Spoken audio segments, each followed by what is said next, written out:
നമസ്കാരം. ഇന്ന് ഞാൻ വന്നിരിക്കുന്നത് നമ്മുടെ കുട്ടികൾക്കായിട്ടുള്ള ഒരു സ്പെഷ്യൽ സ്നാക്കിൻ്റെ റെസിപ്പി ആയിട്ടാണ്. അപ്പോൾ വൈകുന്നേരം സ്കൂളൊക്കെ വിട്ട് വരുമ്പോൾ കുട്ടികൾക്ക് 2-3 മിനിറ്റിൽ നമുക്ക് തയ്യാറാക്കി എടുക്കാവുന്ന നല്ല ടേസ്റ്റി ആയിട്ടുള്ള നേന്ത്രപ്പഴം കൊണ്ടുള്ള ഒരു സ്നാക്കാണ് ഞാൻ ഇന്ന് നിങ്ങളായിട്ട് ഷെയർ ചെയ്യുന്നത്. അപ്പോൾ എല്ലാവരും വീഡിയോ കണ്ടു നോക്കുക. പിന്നെ ഞാൻ എപ്പോഴും പറയുന്നത് പോലെ ഇനി ചാനൽ ആരെങ്കിലും പുതിയതായിട്ട് കാണുന്നുണ്ടെങ്കിൽ നിങ്ങൾക്ക് എൻ്റെ റെസിപ്പീസ് ഇഷ്ടപ്പെടുവാണെങ്കിൽ സബ്സ്ക്രൈബ് ചെയ്യാൻ മറക്കരുത്. സബ്സ്ക്രൈബ് ചെയ്യുമ്പോൾ അതിൻ്റെ തൊട്ടടുത്തായി കാണുന്ന ബെല്ലൈക്കൺ ക്ലിക്ക് ചെയ്യാനും അതിൻ്റെ കൂടെ ഓപ്പണായി വരുന്ന ബോക്സിൽ ഓൾ എന്ന് ടിക്ക് ചെയ്യാനും മറക്കരുത്. അപ്പോൾ നമുക്ക് വേഗം തന്നെ വീഡിയോയിലോട്ട് പോകാം. അപ്പോൾ നേന്ത്രപ്പഴം കൊണ്ടുള്ള ഈ ഒരു സ്നാക്ക് എങ്ങനെയാണ് റെഡിയാക്കി എടുക്കുന്നതെന്ന് നോക്കാം. ഞാനിപ്പോൾ ഒരു നേന്ത്രപ്പഴം വെച്ചിട്ടാണ് ചെയ്യുന്നത്. അതുപോലെ ഇതിനകത്തോട്ടേക്ക് ഒരു മുട്ടയാണ് നമുക്ക് ആവശ്യമായിട്ടുള്ളത്. പഴം നമ്മൾ ഇതുപോലെ 3 പീസായിട്ട് ഞാനിപ്പോൾ ഒന്ന് കട്ട് ചെയ്തെടുത്തിട്ടുണ്ട്. ഇനി ഇത് നമ്മൾ സാധാരണ പഴം പരിക്കൊക്കെ മുറിക്കുന്ന ഒരു സ്റ്റൈൽ ഉണ്ടല്ലോ, അതുപോലെ അതിനേക്കാളും ഒരിത്തിരി കൂടി കനം കൂടിയിട്ട് ഇത് നമുക്കൊന്ന് കട്ട് ചെയ്തെടുക്കാം.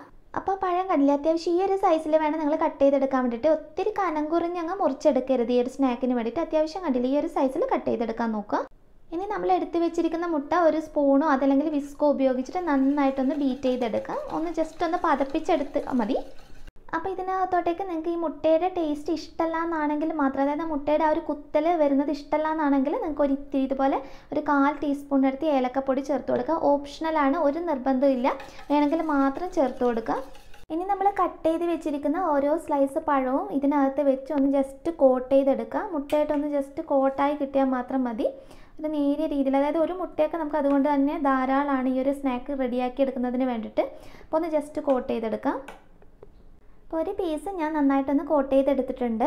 അപ്പോൾ മുട്ടയിൽ വെച്ചിട്ട് ഒന്ന് കോട്ട് ചെയ്തെടുത്തതിന് ശേഷം നമുക്ക് ആവശ്യമായിട്ടുള്ളത് ബ്രെഡ് പൊടിച്ചിട്ടുള്ളതാണ്. അപ്പോൾ ബ്രെഡ് ക്രംസിലോട്ടേക്ക് ഈ പഴം ഒന്ന് ചേർത്ത് കൊടുത്തിട്ട് നന്നായിട്ടൊന്ന് കവർ ചെയ്തെടുക്കാം നമുക്ക്.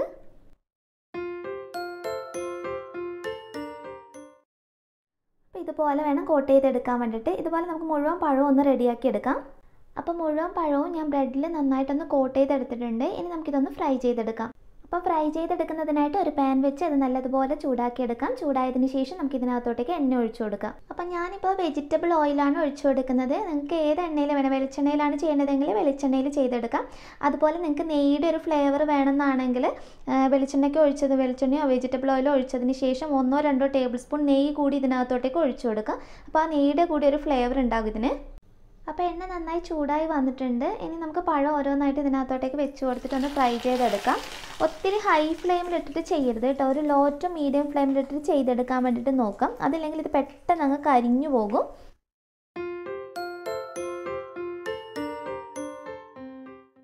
ഒരു സ്പൂൺ വെച്ചിട്ട് ഇടയ്ക്കൊന്ന് തിരിച്ചിട്ട് കൊടുക്കുക. 2 സൈഡും മാറി മാറി ഇതുപോലെ ഒന്ന് തിരിച്ചിട്ട് കൊടുക്കുക.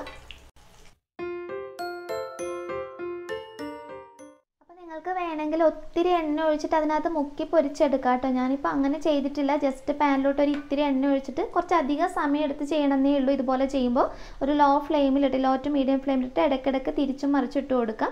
അപ്പോൾ നമുക്ക് നല്ലൊരു കളറിൽ കിട്ടുകയും ചെയ്യും.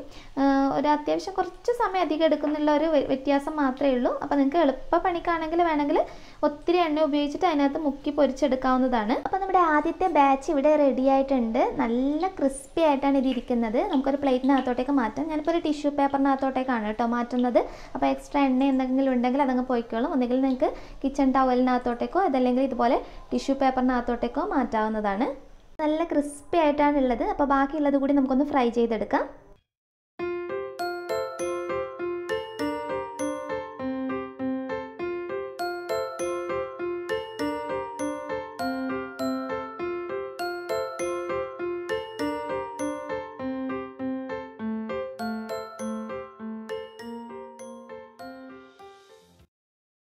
നല്ല ടേസ്റ്റി ആയിട്ടുള്ള പഴം കൊണ്ടുള്ള സ്നാക്ക് ഇവിടെ റെഡി ആയിട്ടുണ്ട്. ഞാനൊന്ന് എടുത്ത് കാണിച്ചു തരാം. കണ്ടില്ലേ, നല്ല ക്രിസ്പി ആയിട്ടാണ് ഇരിക്കുന്നത്.